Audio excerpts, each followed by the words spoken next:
Big Buck Omaha 62 Bra 166 10 3000.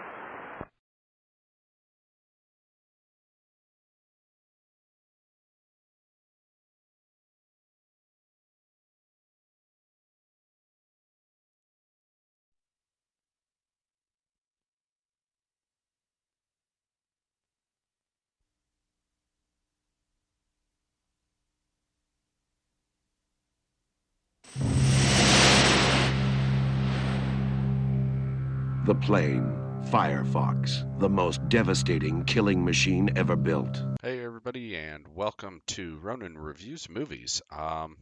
Today we're doing the 1982 classic Firefox, starring Clint Eastwood.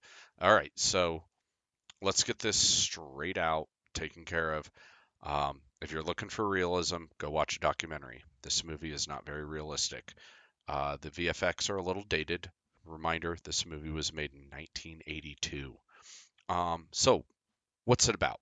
Clint Eastwood plays Major Mitchell Gant, a former fighter pilot for the U.S. Air Force who was shot down in Vietnam with the typical 80s cliche. He's the best there is. Comes in, they recruit him to steal a prototype aircraft from the Soviet Union that can be partially controlled by Neuralink and has some pretty interesting capabilities. Check it out. Our theoretical weapons strategist stood before NATO command to explain with much confidence that it would take the Soviets a minimum of 10 years to develop a Mach 5 aircraft with thought-controlled weapon systems. I stand before you today to explain with much regret that they were wrong. The Soviets have developed some sort of anti-radar capability for the aircraft. The Firefox is, to all intents and purposes, invisible. 50,000 pounds thrust per. These dimensions deliver an excess of a capacity of 100%. Combat ceiling, 120,000 feet plus.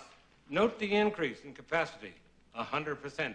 Speed is in excess of Mach 5, even Mach 6, and able to maintain it.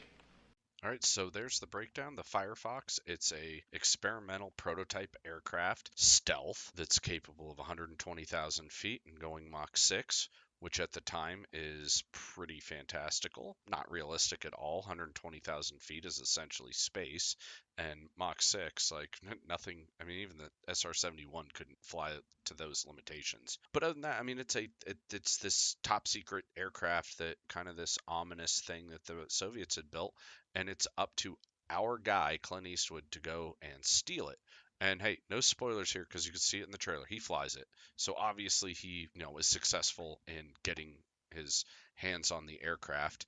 They call it the MiG-31, which in modern context is kind of funny because the MiG-31 today does exist, looks nothing like this.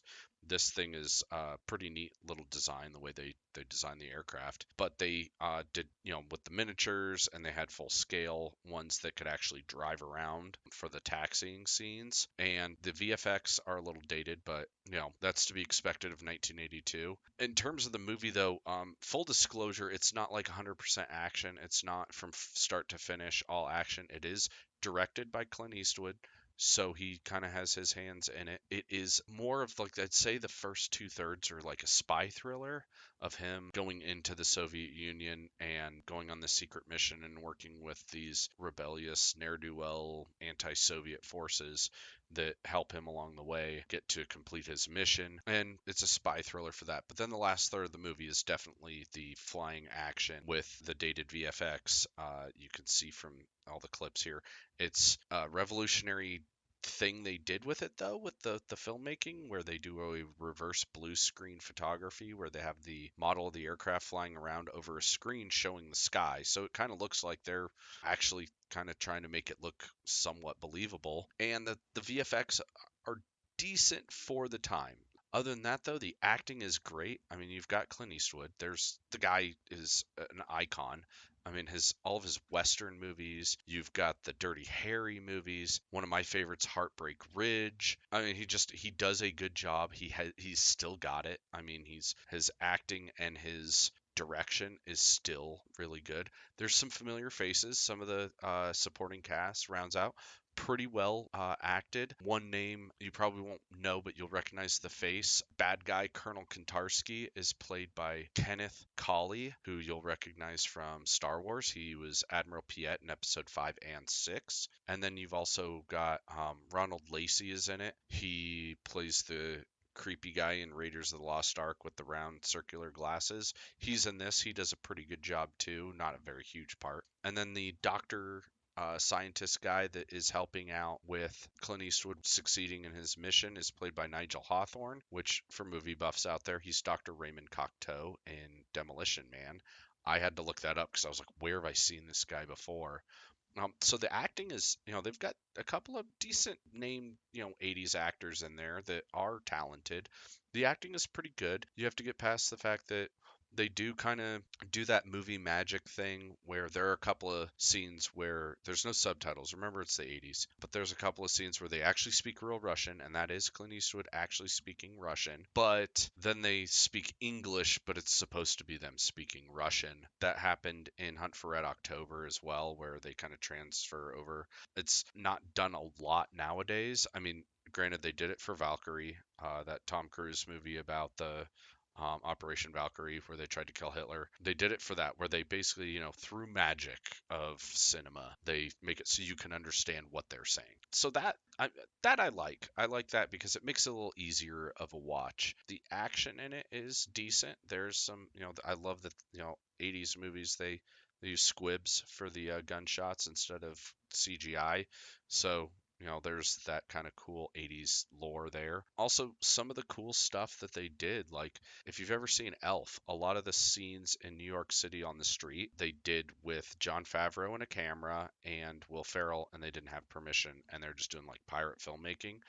They did a scene of that in this. Cool trivia I found out that they were in Moscow filming and they did a scene in the Red Square where they weren't authorized by the Soviet government. Mind you, this is the Cold War, and they actually got a scene filmed without permission, and I thought that was kind of neat that they did that. But other than that, I mean, it's a fun action suspense movie from the 80s, Cold War, top secret aircraft, a little bit of the cliches, but it was really kind of more of the establishment of some of those cliches because, 1982, there wasn't a whole lot of he's the best and we need him.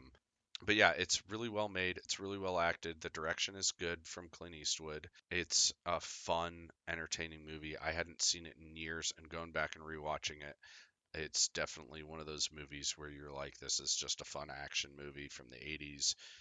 And, that's all there really is to it. You've got to take it in the context of the time. I enjoyed it. If you haven't seen it, check it out. It is a fun movie. If you haven't seen it in a long time, check it out. It's still a fun movie.